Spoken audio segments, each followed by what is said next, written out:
Let's look at how we can also add text areas to our form.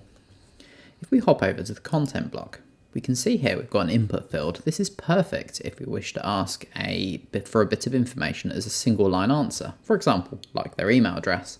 But perhaps you wish to ask for a bit more information. So let's add a text area. Let's click it and drag, and we can drop it on our desired location. Let's put it here. Okay, we can see we've got a text area, so we can add multiple lines of text. So perhaps we want to ask for their postal address. Let's click on the edit button. Let's ask for their address.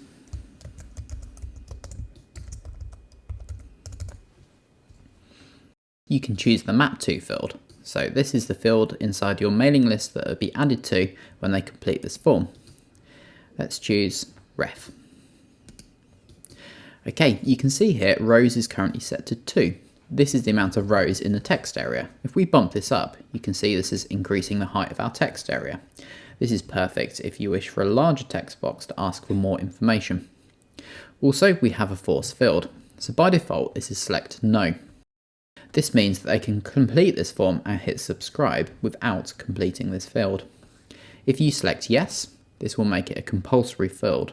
In this scenario, the form can't be submitted unless they have completed this field.